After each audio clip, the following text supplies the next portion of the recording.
What do Falcons do? Rise up. Welcome to Rise Up Reactions, show we talk all things Falcons, NFL, Georgia sports, and in general the sports news of the day. I'm your host, Dr. Lee Denning, the Golden Hard Doc, and a lifelong sports fan. And guys, coming back to you today with more of my pick'ems. Last week went 10-6 thanks to 2 victories on Monday night, but it was looking really rough. Games that I ended up getting wrong included picking the Bengals over Baltimore, Chargers over Tennessee. Lions thought they would win at home. Jacksonville thought they might win. I had Kansas City picked originally. I should have stuck with my guns. Also had Indianapolis picked originally, but moved over to Texans, just thinking, hey, maybe at home they might get a win. That was a poor choice, so I probably could have had 12 wins.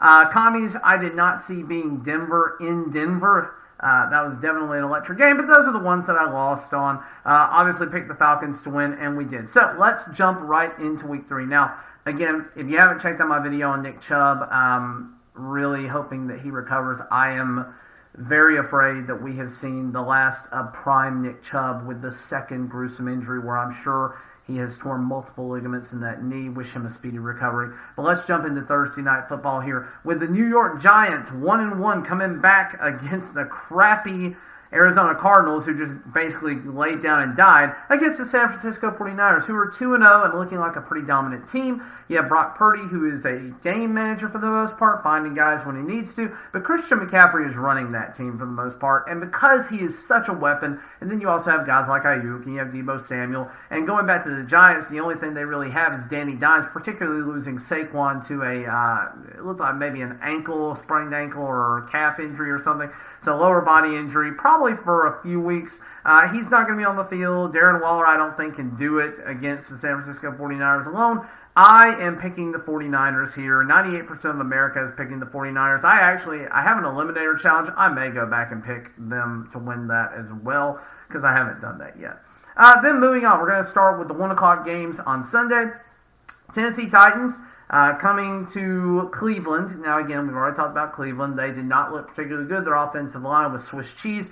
And unfortunately, they are now without Nick Chubb. Deshaun Watson has not played a complete solid game more than one time since he's been back since week 12 of last year, or week 13. I think he came back after their bye. So just not looking like a solid investment for them so far.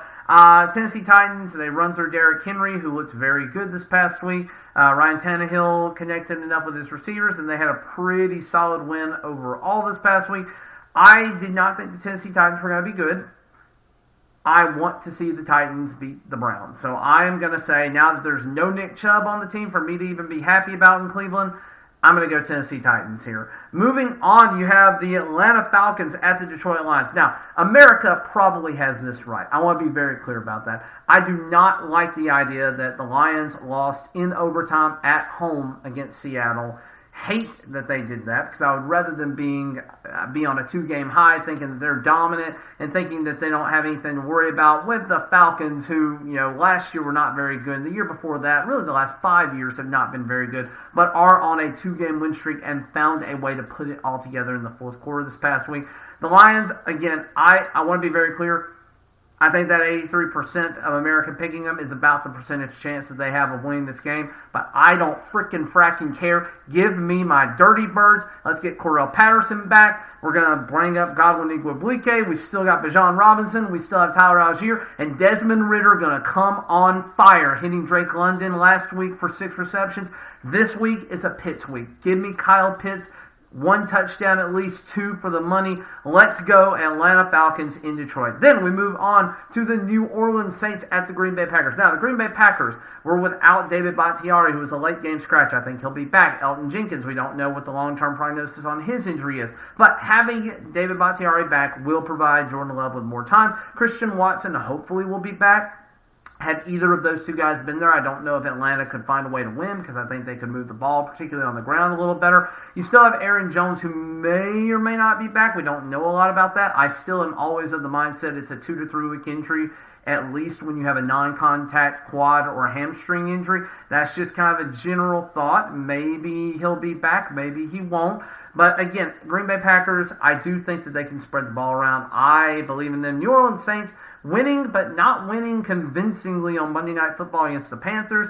Derek Carr doesn't look great so far.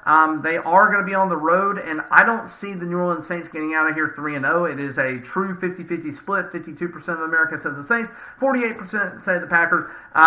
Grossi, we were on opposite sides last week. I'm going to go with your Green Bay mother-loving Packers here. Give me Green Bay all day long. Then we go to the Denver Broncos at the Miami Dolphins. Oh, my God, Denver. Oh, man, you found a way to snatch defeat from the jaws of victory, 21-3 at the half. How did you let the commies come back on you? Russell Wilson played a pretty good game. You turned into a Swiss cheese offensive line, and he refused to run upfield and refused to do good things with the ball in the second half. Denver gave up 35 points to the Washington Commies. So again, they have weapons. I don't want to say they don't. Brian Robinson came alive for the Washington Commies. But the Miami Dolphins are a complete team right now. I can't pick against them. Tua is going to be throwing for more than 4,000 yards. I think he could have a 5,000-yard season this year if he stays healthy. And I think their defense is going to do enough in the Miami Heat, to win against the Broncos. And remember, the Broncos are going to be coming from the kind of the Midwest, western part of the country. It's a little cooler out there. And now they're going to have to go to Miami in September on a 120-degree sideline, most likely, because that's how it's designed to be for opposing teams, whereas the Miami Dolphins get all the shade on a 1 o'clock game. So this is definitely going to be a situation where the stadium alone will play a major swing factor for the home team. Give me the Miami Dolphins here. I don't think it's going to be particularly close. Sorry, Brandon Perna. I thought you'd at least be 1-1 by now. Then we go to the Los Angeles Chargers at the Minnesota Vikings. Somebody's got to win. Friend of the channel, Josh Harris, long snapper for the Chargers. They have looked great on offense. That's not been their problem. Defense has been the major issue. Brandon Staley is fighting for his coaching life right now. And then you have the Minnesota Vikings, who are losing their 50-50 games, got dominated for the most part by the Philadelphia Eagles on the ground. Chargers, we don't know if Eckler's back yet. Hopefully he will be, because they didn't really get a lot going with Josh Kelly on the ground.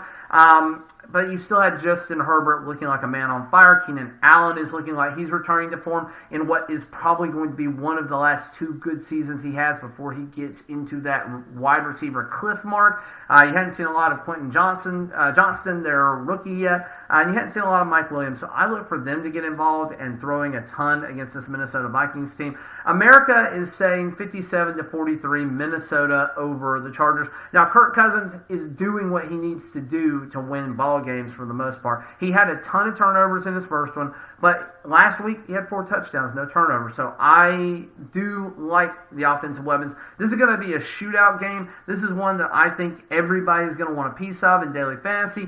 And because of that, a lot of people are probably going to want to take 1 or 2 guys from each team and then fade everyone else and go something else. But I do see that this could be a very easy game where you could just basically say, I'm playing everybody from Minnesota or I'm playing everybody from the Chargers, and expect to get somewhere around 80 to 90 points on something like FanDuel, and maybe lock up one of those 50-50 spots, but probably not win the whole thing. But I'm going to take the Chargers here because I got a friend of the channel on that team, and because I do think the Chargers are a better top-to-bottom team than the Minnesota Vikings. Moving on. New England Patriots at the New York Jets.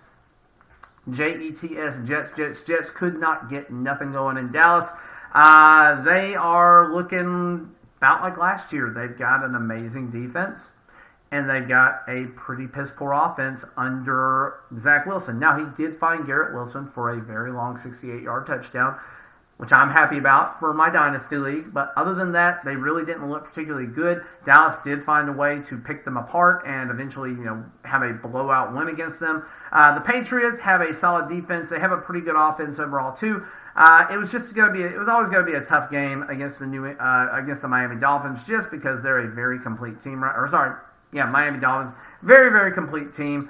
Give me the New England Patriots, though. I do like Bill Belichick scheming against the Jets. If Aaron Rodgers was on the Jets, I would pick the Jets all day long. He's not, unfortunately, but he has expressed a desire to come back and play if healing goes well. He's already had his surgery within a couple of days of the accident.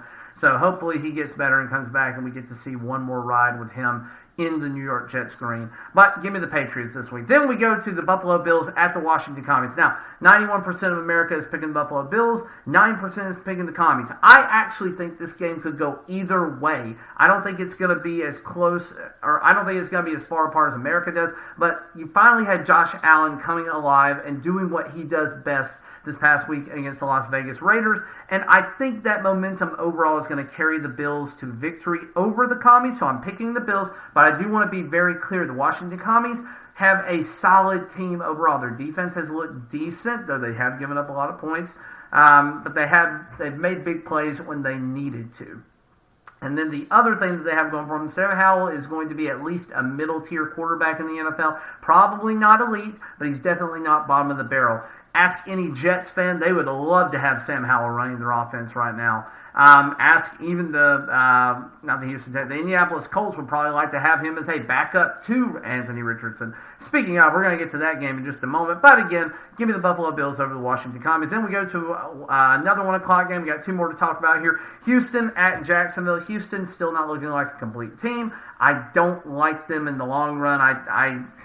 They're going to be picking for a top 10 or playing for a top 10 pick this year, and they don't have that pick because of the Will Anderson trade, the trade for pick number 3. Arizona will be very happy to see them losing this year. But the Jacksonville Jaguars did not play a good game. They played a very sloppy game, and what probably if they could have tightened a few things down was a winnable game against the Kansas City Chiefs.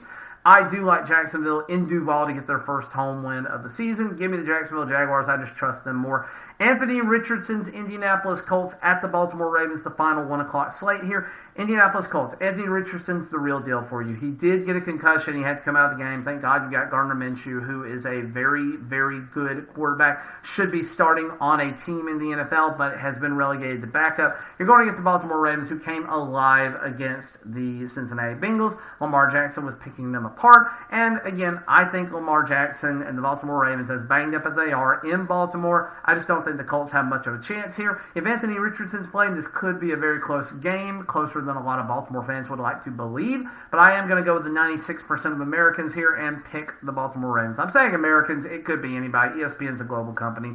But 96% of people are picking the Ravens. I'm going to pick the Ravens as well. Then, go to the Carolina Panthers at the Seattle Seahawks.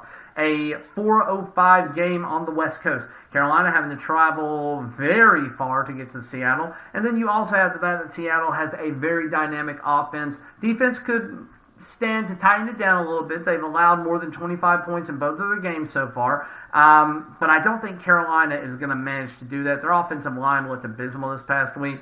You still have Miles Sanders there, who is trying to make something happen there, but just really didn't look good either. Seattle Seahawks have too many weapons. Their defense is going to be better. They are better head-to-toe than the Carolina Panthers right now.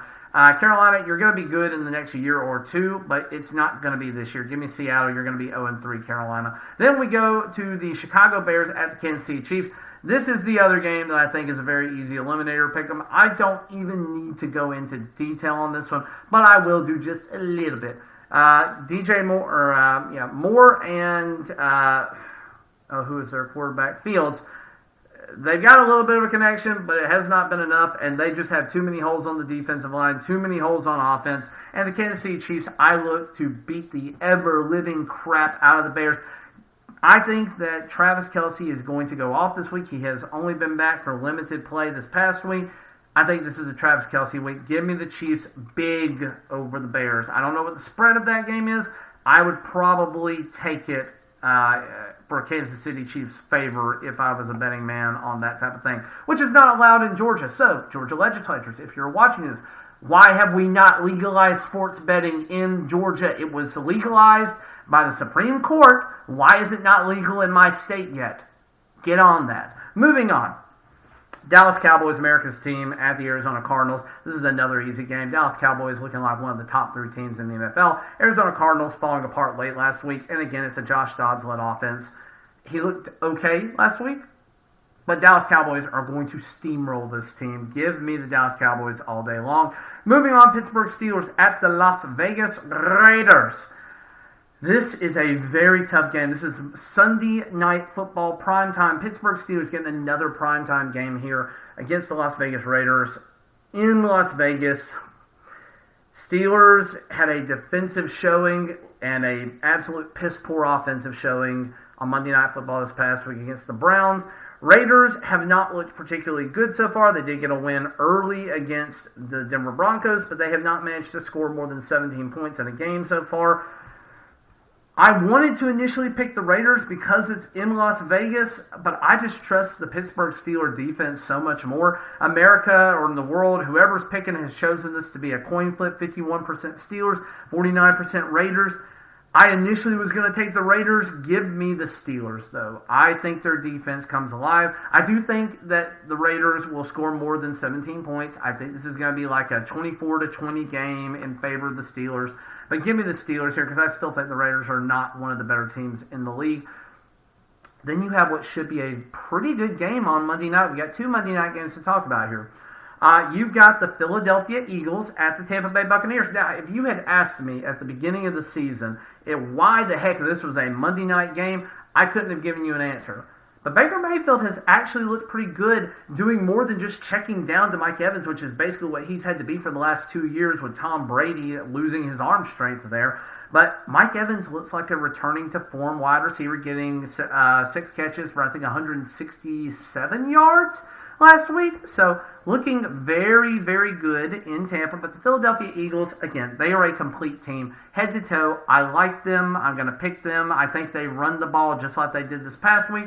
And they run all over the Tampa Bay Buccaneers. So it will be a little bit tougher with someone like Vita Vea there in the middle of the line, eating up guys like DeAndre Swift, who is not going to have 175 yards this week. Look for him to probably get like 60 or 70 yards. And then finally, we have the Cincinnati Bengals at home against the Los Angeles Rams.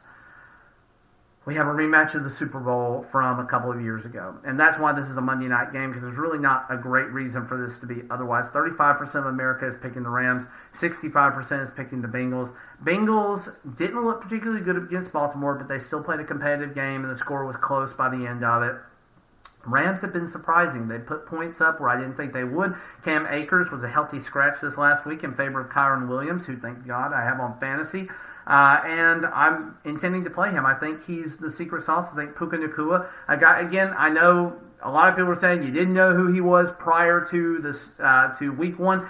Yes, I did. I have been following Dynasty players for a while now. I start doing Dynasty evaluations on players for my own leagues in like May after the draft, June. And I try to see what people are saying about him. And then when they get to rookie camps, I look to see who has good matchups, who is developing chemistry. And Puka Nacua, there was nothing but praise coming from him out of the Los Angeles Rams camp. I am not surprised at all that he is Cooper Kupp 2.0 and likely will be the next Cooper Kupp for them. I really wanted him in my league. He was taken in the second round before I could make my pick. So I hated that he went ahead of me in fantasy. But again, I do like Puka Nacua. I think he's a great player.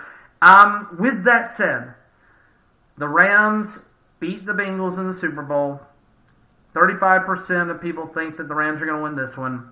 I am going to go with the 65% and say that Joe Burrow tightens it down. Now, I'm going to put a caveat to this. If Joe Burrow is not playing in this game because he did re-aggravate his lower body injury this past week, if for some reason he's not playing, I am 100% going to go back and smash the Rams. So that's my caveat here. I am picking the Bengals, but if the Rams, or if it turns out that Joe Burrow is somewhat hurt, or he's going to be limited, or he may not play, I'm going to smash the Rams here. But otherwise, that's all I got for you today, guys. Sorry for making this video go almost 20 minutes long. It's just hard to talk about these teams without getting excited and without trying to do some relatively rapid analysis on how I think the games are going to go. But thank you guys for watching, liking, sharing, and subscribing. Again, with the subscribers, trying to hit 500 by the end of the 2023 season means a lot to me. Doesn't cost you anything, and it helps the channel reach more people. But thank you so much for all the support that I've gotten so far. 170 of you, for some reason, have tuned in and decided that you're going to follow me. I truly appreciate that. But thank you guys, and as always, rise up.